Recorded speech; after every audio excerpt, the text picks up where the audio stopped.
This is actually my first workout. You know, this is a great first workout, especially being out here in the altitude, man. Get you, I think it got me acclimated pretty quickly, and I'm gonna do well once I, get over to these other places because I'll be in better shape. What do you want to come out and show today?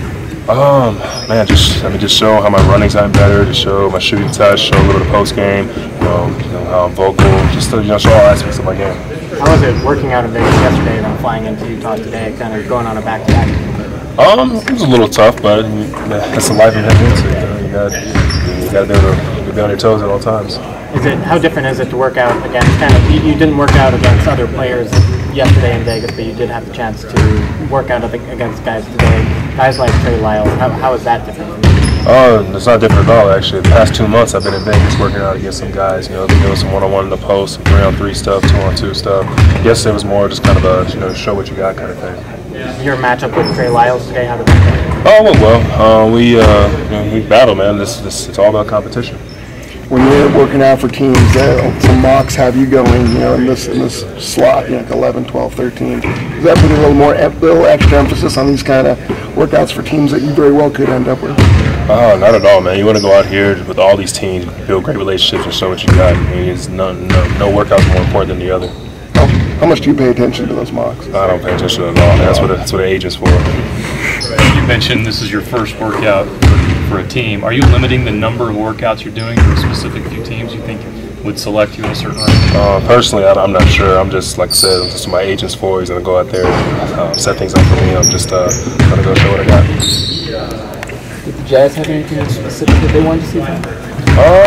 Not necessarily. They just, towards the end, they wanted to see me shoot the ball a little bit, just from the NBA range, just to show a little bit of it.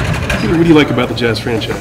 The fact that they're so young, that's a huge thing right there. It's a young team, guys will be able to make an impact here in the future, for years to come. I mean, I think the oldest guy on the roster is Trevor Booker. He's like 25 or 26 or something like that. So, I mean, it's just having a young team, you'll be able to learn with a group of guys that have been through it. This is a team that's looking for another big. Do you see this as a place where you can fit in well and you find a spot and contribute to this team? Yeah, I definitely think I can play out here.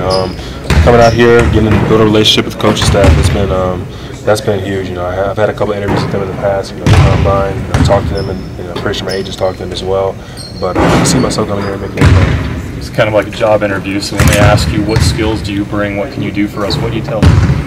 First thing I tell them is my adaptability. I think I'll be able to come here and learn right away. I mean, just learn about the NBA game, do what they need me to do. What are some of the things you're working on to get better? Definitely conditioning. I mean, the speed of the game is a lot faster at the next level. It's one thing you got to be ready for right away. Get in the weight room more. I've added some weight, but I need to add even more weight. Let it stick, be able to run more. But and then also fine tuning my my post game. Do you think you're more of a 4 or a 5 at the NBA level? I'm more capable of playing both positions. I'm comfortable doing both. Here you have someone like Gobert at the 5, and I can play the 4. You got someone like Trevor Booker at the 4, I can play the 5. I feel like it's interchangeable. Are you comfortable in the post? Everybody knows that you can play out on the perimeter. It's actually the complete opposite. I'm more comfortable playing in the post than I am the perimeter. And when I'm on the perimeter, it's just kind of the system we were running. You had Texas, so I was out there having to draw guys out of the paint.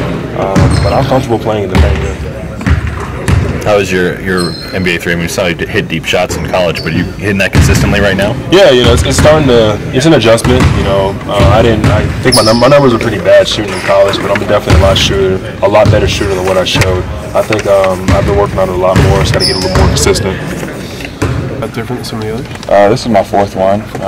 Kind of the same stuff, shooting, running up and down, playing 3-on-3, one-on-one stuff. So, it's pretty good. Okay, unprompted, you're the first one not to mention altitude. So did the altitude factor in at all? Not really. I've been over here to Denver and Utah a few times, so I've been kind of used to it when I was younger, and really just try to work out because I knew coming here, the altitude was going to hurt some guys. I wanted to try and set myself apart on that. What's more competitive, these workouts or just practice when you were in college?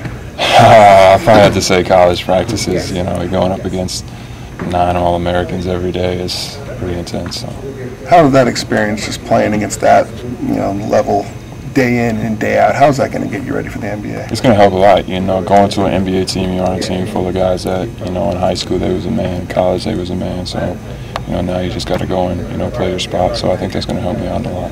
Is there a pack to hope who goes first? Is there kind of an agreement between all the Kentucky guys of kind of betting who goes ahead of who? No, not really. We all know Carl's probably going to go before all of us, so nobody's really. After that, though? Yeah, nobody's really talking about it. I think everybody's going to be happy to get drafted. So, what does life get like for you guys? Just trying to understand what you go through. You're on your own now. You're not a part of a team. You get an agent, and you go out and you kind of shop yourself around a little bit. Is it exciting? A little bit, intimidating at the same time? It's exciting for me. Since I was a young kid, this is what I wanted to do, and now to be able to come out here and actually work out for an NBA team is crazy. It's been a whirlwind the last couple of years, and now to be in the position I'm in, I'm just thankful and I'm blessed. And let's go out there and try to work hard and do everything I can to make it to where I want to be. With Quinn Snyder, this is his first time doing these kind of pre-draft workouts. Do you notice like a real young enthusiasm in him, just a second-year head coach? For sure. He came out on the court, he was telling me things and talking to me, and I appreciate that. And it just shows that he has enthusiasm about the game and he has enthusiasm about the guys, so that's a good thing. Would Utah be a desirable landing spot for you? It'd be nice. Like I said, I'll be thankful to get drafted wherever I go. So. You look at the lineup, you look at the roster, you see yourself as being a fit here. Obviously, they're looking for another big. Definitely. There's a team that plays for one another, a team that plays together, and I think that I'm a team first guy, so I'll be able to fit in. When you look at some of the projections and you're right there at that 12th spot, a lot of mocks have you going there. Does that put a little extra emphasis on some of these workouts where it's actually realistic that you can end up here? I really don't try to pay attention to it. I just try to come out here in every workout that I have and work as hard as I can and show the people on the team and the coaches and managers and stuff that I'm capable of playing at the level and I have skills that that are going to be able to translate. What are your biggest strengths you think that you can bring to a team like the Jazz? Just knowing how to play the game, being a smart player, team first, like I said, a guy that can come in and make an instant threat on offense and defense, and a guy that just does whatever the coach needs from him.